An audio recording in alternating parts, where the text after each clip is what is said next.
अस्सलाम वालेकुम, मेरा नाम अली है और दोस्तों सांप भी मर जाए और लाठी भी ना टूटे। जी हाँ दोस्तों, ये मिसाल इस वजह से है कि हमें चाहिए भाई वैल्यू फॉर मनी डिवाइस। हम चाहते हैं कम पैसे खर्चें और एक अच्छी डिवाइस मिले। तो आज की इस वीडियो में स्मार्टफोन बाइंग गाइड इन 2022 आफ्टर टैक्सेशन राइज, पाकिस्तान की मार्केट के जो हालात हैं उनको सामने रख के मैं आपको बताने वाला हूं कि आपका अगर प्राइस ब्रैकेट है 20 से लेके 40,000 रुपए की रेंज के अंदर, तो आपको किस तरह की प्रोडक्ट के ऊपर टॉप प्रायोरिटीज रखनी है, किस टाइप की प्रोडक्ट के ऊपर जाना है। न्यू और यूज फोन के ऊपर बात करेंगे। और इस वीडियो से पहले हम लोगों ने ये वीडियो बनाई थी तो 25-30 मिनट की बन गई, तो हमने इसको पार्ट में डिवाइड कर दिया है। ये पहला पार्ट है जिसमें 20 से 40,000 रुपए को डिस्कस करेंगे, और जो इसका अगला पार्ट आएगा जो 40,000 रुपए से 1 लाख रुपए तक हम लोग डिस्कस करेंगे कि आपको किस टाइप की प्रोडक्ट को लेनी है। तो अगर आप इस प्राइस सेगमेंट में रेंज रखते हैं तो इस वीडियो को कंटिन्यू करें, वरना दूसरे पार्ट का वेट करें। और जब भी आप वीडियो देख रहे होंगे 1-2 दिन बाद, तो हम लिंक डिस्क्रिप्शन में दे देंगे दूसरे पार्ट का, आप उसको भी देख सकते हैं। वीडियो कहीं भी हेल्पफुल लगती है लाइक भी कर सकते हैं और उन दोस्तों से शेयर भी कर सकते हैं जो कि मोबाइल फोन में इंटरेस्ट रखते हैं और चैनल पर इस तरह की मजीद वीडियोस लेना चाहते हैं। पहली बार आए तो चैनल को सब्सक्राइब करके नोटिफिकेशन बेल आइकन को भी प्रेस कर लीजिएगा। अब मैं आपको ज्यादा बोर नहीं करता, वीडियो शुरू करते हैं।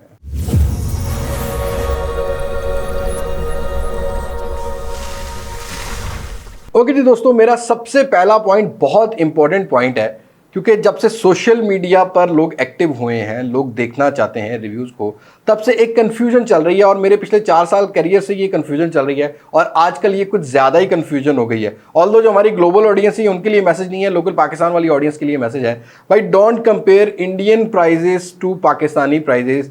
लैंग्वेज सेम है हमारी, लेकिन वो इंडिया की प्राइस काउंट कर रहे होते हैं और पाकिस्तान की प्राइस जो है ना वो अलग से काउंट कर रहे होते हैं। मतलब पाकिस्तान की प्राइस की इकोनॉमी की सीन ही अलग है। इंडियन का 1 रुपया बनता है, पाकिस्तान के 2.5-3 रुपये बन रहे हैं आजकल।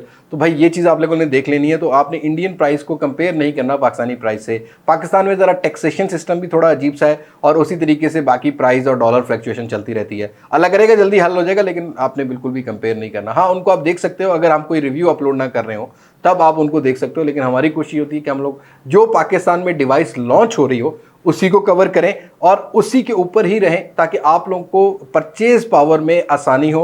और पाकिस्तान के अंदर इंपोर्ट फोन्स भी बैन है और वहाँ पर मोटरोला के फ़ोन आते हैं, यहाँ पर मोटरोला ऑफिशियल नहीं है, वन प्लस ऑफिशियल नहीं है। तो ये सारी चीज़ें कन्फ्यूजन रहती हैं। तो इस वजह से थोड़ा सा एज दे दिया करो। आप हमें देखोगे, हमें ज़्यादा बेनिफिट होगा, हम ज़्यादा अच्छा कंटेंट आपके लिए लेके आएंगे।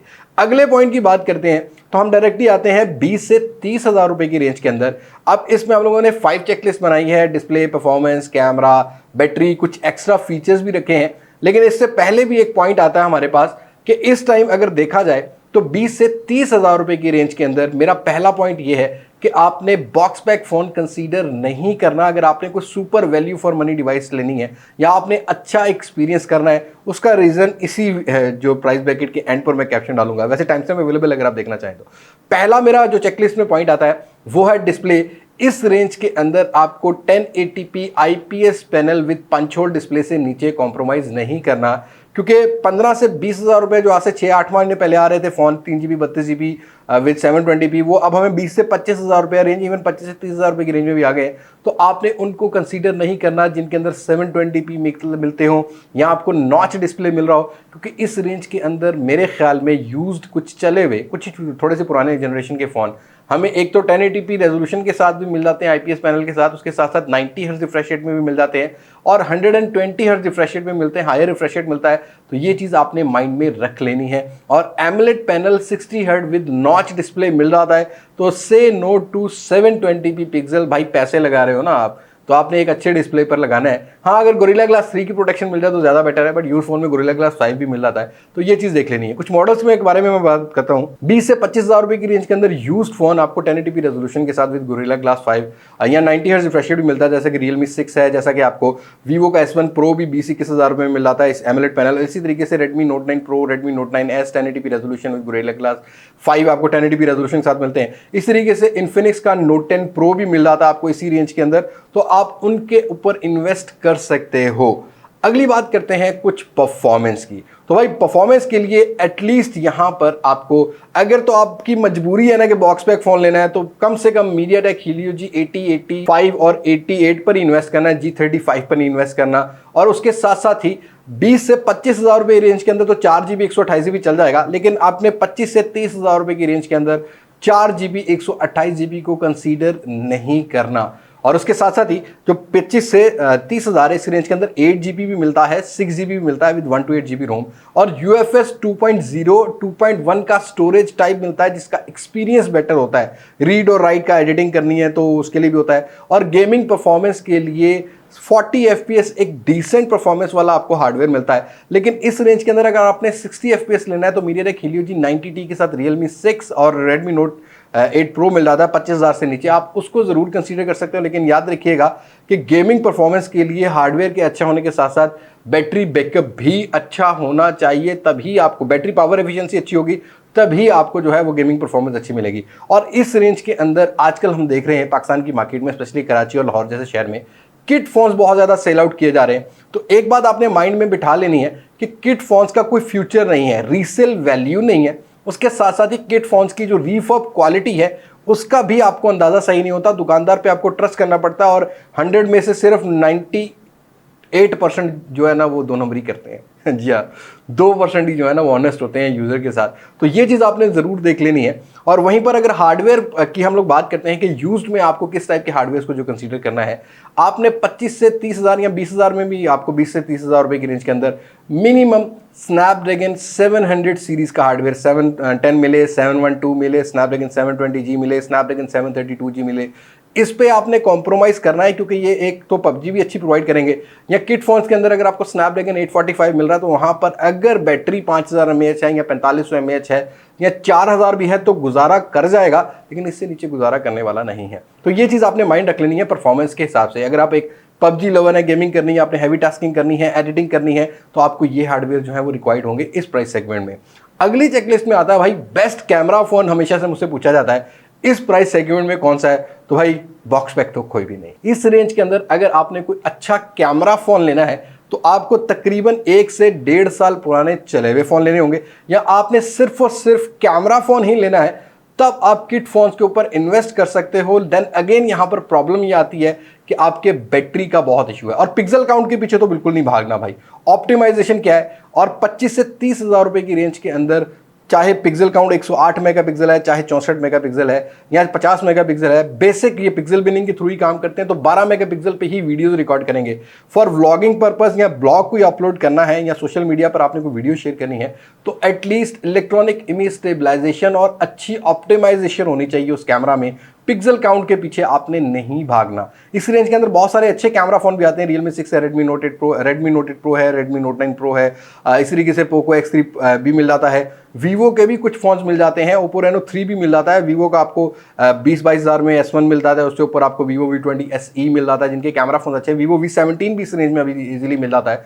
तो वहां पर आप जा सकते हैं as compare to box pack phone जो कि इस रेंज में आ रहे हैं, तो उनको आपने कैमरा कंसीडर नहीं करना और डेडिकेटेड सिर्फ कैमरा के लिए लेना है तो Pixel 4 XL भी 30,000 तक नॉन PTA मिल जाता है। इस तरीके से मोटोरोला के भी कुछ फोन आए हुए हैं, और आपसे एक सजेशन भी लेना चाह रहा हूं कि क्या हमें इन किट फोन्स को जो ऑफिशियल PTA अप्रूव हो, जो कि आपके पैसों के हिसाब से बेहतर हो सकते हैं या नहीं हो सकते, उनको अपने चैनल पर कवर करना चाहिए कि नहीं करना चाहिए, ये सजेशन आप लोगों ने कमेंट सेक्शन में जरूर देना है। और जिस फोन की ज्यादा डिमांड हुई हम उसको जरूर कवर करेंगे, और क्या ये मुनासिब भी रहेगा हमारे चैनल की हेल्प के लिए कि नहीं, ये मुझे अपने कमेंट सेक्शन में जरूर शेयर करना है। तो कैमरा कैटेगरी के हिसाब से थोड़े बहुत रिव्यू सर्च कर लेना, तब आप उसको जो है वो डिसाइड कर पाओगे। लेकिन यूज फोन पे इन्वेस्ट कर लेना, नए पे मत इन्वेस्ट करना। इस तरीके से अगर हम आते हैं बैटरी साइज पर, तो भाई मिनिमम 4500 mAh रिक्वायर्ड है। आज के इस टाइम में 5000 भी मिल जाती है इस रेंज के अंदर, और उसके साथ साथ ही 25 से 30 हज़ार रुपये की रेंज के अंदर एक स्टैंडर्ड बन चुका है कि आपको थोड़े बहुत 4-5 महीने पुराने फ़ोन जो है ना वो 30 वॉट 33 वॉट में मिल जाते हैं, उनके ऊपर इन्वेस्ट करना है। 20 से 25 हज़ार रुपये की रेंज के अंदर 18 वॉट इजीली मिल जाता है विद टाइप सी कनेक्टिविटी, और माइक्रो USB नहीं लेनी, क्योंकि आजकल आपको जब डाटा ट्रांसफर करना है तो उसके अंदर भी थोड़ा सा इशू आता है, और उसके साथ साथ बाकी अगर कहीं सफ़र करते हैं तब टाइप सी की कनेक्टिविटी मिल रही होती है, माइक्रो USB नहीं मिल रही होती। माइक्रो USB वैसे पुराना हो गया, तो आपने टाइप सी और इस फास्ट चार्जिंग को जो है वो कंसीडर में रखना है। 10 वॉट को बिल्कुल भी आपने नहीं लेना। कुछ एक्स्ट्रा फीचर भी हमने रखे हैं। अगर आपको 25 से 30 हज़ार रुपये की रेंज के अंदर कुछ OTT प्लेटफॉर्म सपोर्टेड वाले फ़ोन मिलते हैं, लाइक वाइड वन L1 की सपोर्ट मिलती है, उनके ऊपर आपने चले जाना है। और UI ऑप्टिमाइजेशन आप पे डिपेंड करता है। ओप्पो, वीवो, रियलमी, इनकी UIs एक तरह की आपको एक्सपीरियंस प्रोवाइड करेंगी। हाफ आपको गूगल स्टॉक एंड्रॉइड मिलता है, हाफ इनकी अपनी कस्टम यूआई मिलती है। और उसी तरीके से Xiaomi में तो बहुत सारे बग्स मिलते हैं, इन्फिनिक्स की ऑप्टिमाइजेशन अच्छी नहीं है, इन्फिनिक्स टेक्नो की, और उसी तरीके से ही आपको ज़रा ना कॉल रिकॉर्डिंग का इशू आता है। सवाए इन्फिनिक्स और टेक्नो के कोई भी ऐसा फ़ोन नहीं है जो कि आपको साइलेंट कॉल रिकॉर्डिंग प्रोवाइड करेगा, बाकी सब में आपको गूगल डायलर मिलता है। और सैमसंग के भी जो मिड रेंज या बजट रेंज सेगमेंट के फ़ोन है उनकी ऑप्टिमाइजेशन में मुझे प्रॉब्लम फील हुई है, उतनी ऑप्टिमाइज नहीं होता जितना फ्लैगशिप लेवल में होता है। तो ये बात आपने माइंड में रख लेनी है कि यूआई ऑप्टिमाइजेशन जो है ना वो आपने अपनी टॉप प्रायोरिटी खुद देखना है कि आप किस यूआई के साथ जो है वो कंफर्टेबल है। अगली बात करते हैं 30 से 40 हज़ार रुपए की रेंज के अंदर। अब इसके अंदर मैं ये नहीं कहूंगा कि आपने बॉक्स पैक फोन नहीं लेना, कुछ बॉक्स पैक फोन यहां पर आप बाई कर सकते हो, लेकिन पहले हम अपनी चेकलिस्ट की बात करते हैं। पहला आता है भाई डिस्प्ले इस रेंज के अंदर तो भाई say no to IPS panel with 1080p resolution, चाहे वो पंच होल डिस्प्ले है, चाहे वो गोरिल्ला ग्लास विक्टर्स की प्रोडक्शन में आ रहा है, तो उसको नहीं लेना आप लोगों ने। और उसके साथ साथ ही एमोलेड पैनल 720p पिक्सल नहीं लेना, ये आपने माइंड में मान लेना है। इस रेंज के अंदर minimum 90 hertz with IPS panel, और इस रेंज के अंदर आपको मिलता है 1080p resolution with 120 hertz IPS panel, 1080p AMOLED panel, notch भी चल जाएगा, इन डिस्प्ले फिंगरप्रिंट सेंसर हो या 90 हर्ट्ज एमोलेड पैनल के साथ आपको इजीली फोन मिल जाते हैं इस रेंज के अंदर विद नॉच या विद पंच होल डिस्प्ले और गोरिल्ला ग्लास 3 की प्रोटेक्शन मिल जाती है। तो बॉक्स पैक डिवाइसेस में Redmi Note 11, A32 ये फोन्स आपको एमोलेड पैनल में मिलते हैं। इन्फिनिक्स Note 12 35,000 रुपये से ऊपर की डिवाइस नहीं है, उनके डिस्प्ले में हमेशा से प्रॉब्लम आती रही है ये जो एमोलेड पैनल है, जैसे इन्फिनिक्स Note 11 में, तो उसको लेने से पहले एक दो रिव्यू देख लीजिएगा, उसके बाद डिसाइड कीजिएगा। लेकिन अगर आपको हायर रिफ्रेश रेट चाहिए तो इन्फिनिक्स और टेक्नो के थोड़े से पुराने फोन मिल जाते हैं, अभी भी स्टिल मार्केट में स्टॉक अवेलेबल है डिस्प्ले के हिसाब से। इन्फिनिक्स Note 11 Pro है, टेक्नो का Mini 10P है, 0x Neo है, इनके ऊपर आप इन्वेस्ट कर सकते हो क्योंकि इनके अंदर आपको हायर रिफ्रेश रेट भी मिलता है। उसी तरीके से बाकी फोन्स की जो है वो टॉप प्रायोरिटी आपने देख लेनी है। लेकिन अगर बात करते हैं परफॉर्मेंस की, तो PUBG वाले भाई इस रेंज के अंदर आपको जो MediaTek Helio G96 भी मिल रहे हैं, वहाँ पर सॉफ्टवेयर बेस्ड जायरो मिलता है, तो आपने उनको कंसीडर नहीं करना बॉक्स पैक डिवाइसेस को यूज़ के आगे चल के बात करते हैं। और इसी तरीके से Snapdragon 680 is not a gaming hardware, PUBG या कॉल ऑफ ड्यूटी जैसी गेमों के लिए नहीं बना हुआ। हाँ, डेली टास्किंग के लिए, मल्टीटास्किंग के लिए ठीक है, लेकिन इस रेंज के अंदर आपको जो रैम और रोम का वेरिएंट है वो भी 6GB मिनिमम लेना है, मैक्सिमम 8GB मिल जाए तो वो भी आप ले सकते हैं। कुछ हार्डवेयर्स की अगर मैं बात करता हूं तो MediaTek Helio G95 with hardware based gyro कुछ फोन में मिल जाता है, उसको कंसीडर करना है। G96 हार्डवेयर बेस्ड जायरो मिलता है, उसको कंसीडर करना है। और इसी तरीके से स्नैपड्रैगन 732G भी मिल जाता है यूज़ में, स्नैपड्रैगन का हमें 730 भी मिल जाता है यूज़ में, उसको आप कंसीडर कर सकते हैं। और उसी के साथ साथ इस रेंज के अंदर स्नैपड्रैगन 860 भी टॉप प्रायोरिटी मिलता है, जो कि 40,000 रुपये में पोको X3 Pro में 6GB वाला वेरिएंट मिल जाता है। अगर आपने 60 FPS वाला कोई फ़ोन लेना है तो आप पोको X3 Pro की तरफ जा सकते हैं। बाकी सारे फोन जो हैं वो इस रेंज के अंदर ज़्यादातर आपको 40 FPS का विद हार्डवेयर बेस्ड जायरो के साथ गेम प्ले जो है वो प्रोवाइड करेंगे, जिनका आपको गेम प्ले भी डिसेंट देखने को मिल सकता है। तो परफॉर्मेंस के लिए भी अगर आपकी टॉप प्रायोरिटी परफॉर्मेंस है तो मेरे ख्याल में आपको यूज फोन देख लेने चाहिए इन हार्डवेयर्स में, आपको नए फ़ोन के ऊपर इन्वेस्ट नहीं करना चाहिए।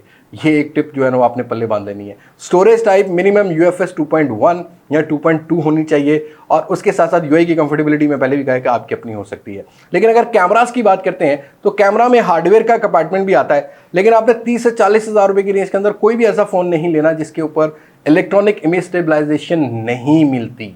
बॉक्स पैक में तो कोई भी ऐसा फोन नहीं जिसमें प्रॉपर मिल रही हो सिवाय A32 के, लेकिन आपने नहीं लेना भाई, उसको कंसीडर आपने बिल्कुल भी नहीं करना।